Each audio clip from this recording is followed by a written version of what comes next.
It is. All right. So let's look at this picture. My boy CDS Sports Podcast, go subscribe.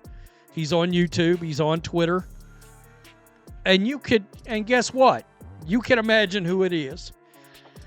It's members of the old WNBA fandom, the ones that root for Paige Beckers and Angel Reese and Asia Wilson and all. He had an interview with ESPN or ABC prior to the season, and he said, Caitlin Clark and Sophie Cunningham just made a shocking announcement that has the entire WNBA buzzing. But here's the kicker. The league may not be ready for what comes next. Cunningham's brutal knee injury wasn't just another tough break. It may have exposed a system that refuses to protect its players. And with Clark still sidelined, fans are asking, how long before the WNBA loses its stars for good? Stick around, because what these two players revealed could force the league into a crisis it can't ignore. Before we move on, I'd like to ask you a small favor. If you appreciate this content, please take a second to like this video and subscribe to the channel. Over 98% of you watch the videos without subscribing. It costs you nothing, but it makes a huge difference to us. So, did you click the subscribe button? Great. Thank you so much. Now back to the video. How can one injury ignite doubts about the entire WNBA season? Think about that for a second. One hard collision, one player on the floor. Suddenly, everything about how the league protects its stars feels like it's in question. That's exactly what happened when Sophie Cunningham went down after Bria Hartley crashed into her. the players were out there running their mouths. They were getting involved in all these causes. They were doxing out police, LeBron James, the whole nine. The NBA's popularity plummeted because I believe that's happened. And now the Indiana Fever has lost both of their top draws, both of their top billings. The usual damn suspects, all right, are celebrating this. They're throwing out the MAGA thing. I mean, the whole nine. Well, your league's being hurt right now, Kathy Engelbert.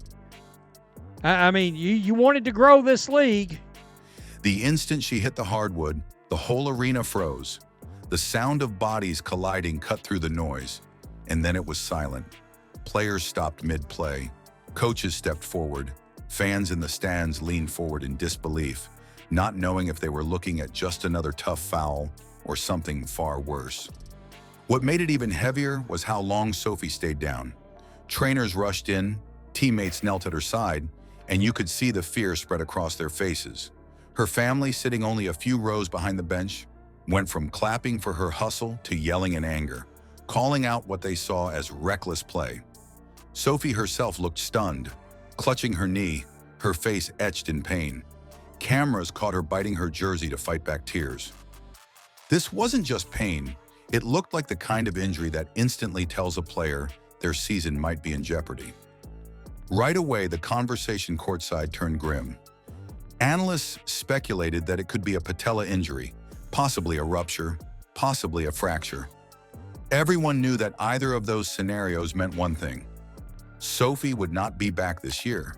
That small window of optimism, the thought that maybe it was just a deep bruise or something minor, faded quickly the moment trainers struggled to help her off the floor. She couldn't put weight on it. She limped with two people holding her arm.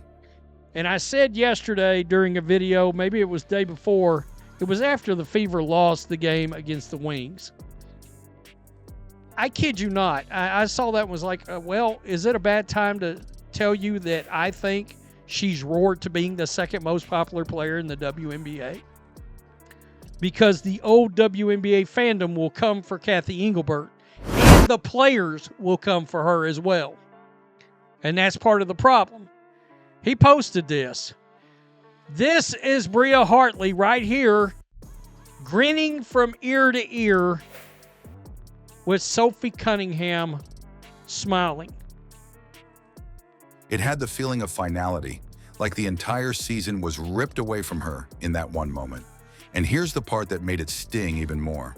It didn't happen in a blowout win where the team could move on.